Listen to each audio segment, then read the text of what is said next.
बारामतीत सुनेत्रा पवारांच्या प्रचारासाठी भाजपचे नेतेही उतरलेत. मात्र त्यांच्या उद्देशावरच रोहित पवार आणि योगेंद्र पवारांनी शंका उपस्थित केली. बारामतीत स्वतःचा आमदार करण्याचं भाजपचं जुनं स्वप्न आहे असं भाजपचे नेते बारामतीत स्वार्थी भावनेने आले असावे अशी टीका योगेंद्र पवारांनी केली. पाहूया.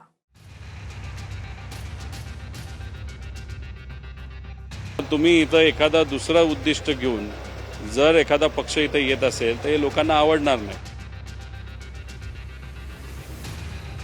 कुठेतरी असं वाटतं की त्याच्यात त्यांच्या पक्षाचा किंवा स्वतःचा स्वार्थ पण असा. भाजपचं तर स्वप्नच आहे की त्यांना बारामतीमध्ये त्यांचा आमदार निवडून आणायचा आहे. सुनेत्रा पवारांच्या प्रचारासाठी भाजपचे प्रदेशाध्यक्ष रवींद्र चव्हाणांपासून ते मंत्री चंद्रकांत पाटील आणि गोपीचंद पडळकरही बारामतीत येत आहेत. मात्र यावरून रोहित पवार आणि योगेंद्र पवारांनी भाजपवरच शंका घेतली. दुसराच उद्देश घेऊन बारामतीत येत आहेत का, रोहित पवार म्हणाले. तर बारामती स्वतःचा आमदार करण्याचं भाजपचं जुनं स्वप्न आहे, त्यामुळे आता भाजपचे स्वार्थी भावनेने येत असावेत अशी टीका योगेंद्र पवारांनी केली. भाजपने किती काय केलं नाही तर कुठल्याही पक्षाने काय केलं तर शेवटी निर्णय बारामतीकर तिथं घेत असतात. या इलेक्शनमध्ये अजितदादांकडे बघून तुम्ही प्रामाणिकपणे, प्रेमाने, आदराने सुनेत्रा काकींचा प्रचार करण्यासाठी येत असाल तर माझ्यासकट सगळ्यांचंच, म्हणजे मी सुद्धा दुसऱ्या पक्षाचा असलो तरी लोकांनी त्या ठिकाणी मला प्रचारासाठी स्वीकारलेलं आहे. इथं येऊन आपल्याला विनंती करावी लागते. पण तुम्ही इथं एखादा दुसरा उद्दिष्ट घेऊन जर एखादा पक्ष इथं येत असेल तर हे लोकांना आवडणार नाही. पण जे काही नेते भाजपचे सुद्धा इथे येत आहेत ते सुनेत्रा काकींच्याच मतदानासाठी नाही तर मतदान व्हावं यासाठी तिथं येत आहेत. आता हे मोठे नेते आल्यानंतर नक्कीच ते परिपक्व असतात, त्या पद्धतीने बोलतात, लोकांना विनंती करतात. पण असेच जर कुणी इतर स्टार प्रचारक येऊन वेगळ्याच पद्धतीने बारामतीकरांना आदेश द्यायचा प्रयत्न त्या ठिकाणी करणार असतील तर ते लोकांना आवडणार नाही. कुठेतरी असं वाटतं की त्याच्यात त्यांच्या पक्षाचा किंवा स्वतःचा स्वार्थ पण असावा. भाजपचं तर स्वप्नच आहे की त्यांना बारामतीमध्ये त्यांचा आमदार निवडून आणायचा आहे, त्यांचा खासदार त्यांना इथं बारामती लोकसभेत निवडून आणायचा आहे. तो त्यांना अधिकार आहे. शेवटी बारामतीची जनता ही हुशार आहे आणि त्यांना माहिती आहे की त्यांच्यासाठी इथं कोण काम करत असतं, त्यांच्यासाठी इथं कोण उपलब्ध असतं, त्यांना वेळ, न्याय कोण इथं मिळवून देऊ शकतं हे बारामतीकरांना चांगलं माहिती आहे. आणि त्याच्यामुळं बारामतीकर योग्य निर्णय 29ला घेतील. नाही, मला वाटतं आता त्यांनी राजकीय भूमिका प्रत्येक वेळेला अशा प्रकारे मांडण्याची आवश्यकता नाही आहे. त्यांनी इमाने इतबारे त्या ठिकाणी सुनेत्रा ताईंच्यासाठी काम करावं. निवडणूक झाल्यानंतर त्यांना मैदान राजकीय भूमिका मांडायला आहे.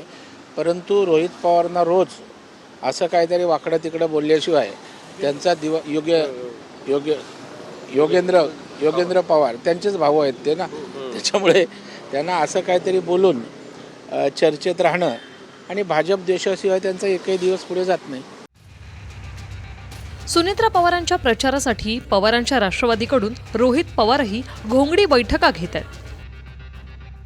सुनेत्रा पवारांना मोठ्या मताधिक्याने विजयी करा असं आवाहन रोहित पवार करतायत. तर रोहित पवार सुनेत्रा पवारांच्या प्रचाराला आल्याचं पाहून सदाभाऊ खोतांनीही टीका केली. रोहित पवारांचा सत्तेचा जवळ येण्याचा प्रयत्न असून पुरोगामित्वाचा बुरखा फाटला असा हल्लाबोल खोतांनी केला. हे रोहित पवार असेल किंवा ही सगळी मंडळी डबल ढोलकी वाजवणारी मंडळी आहे.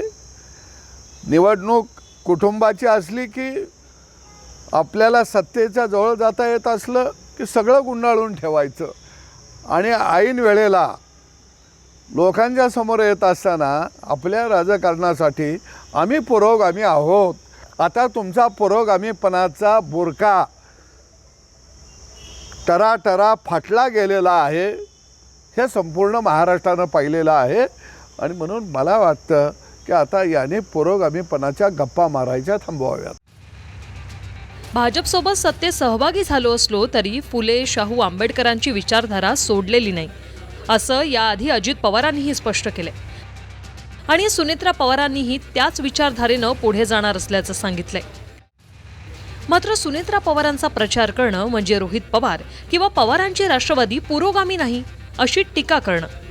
याचा अर्थ दादांची राष्ट्रवादी पुरोगामी नाही हेच सांगण्याचा प्रयत्न खोतांनी केलाय. कदाचित भाजपलाही हे आवडणार नाही.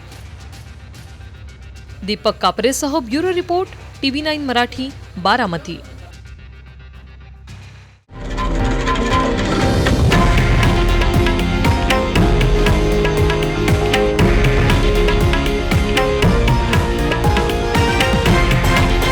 हे आहे देशातील नंबर 1 न्यूज नेटवर्क आणि आपण पाहत आहात TV9 मराठी, एकमेव.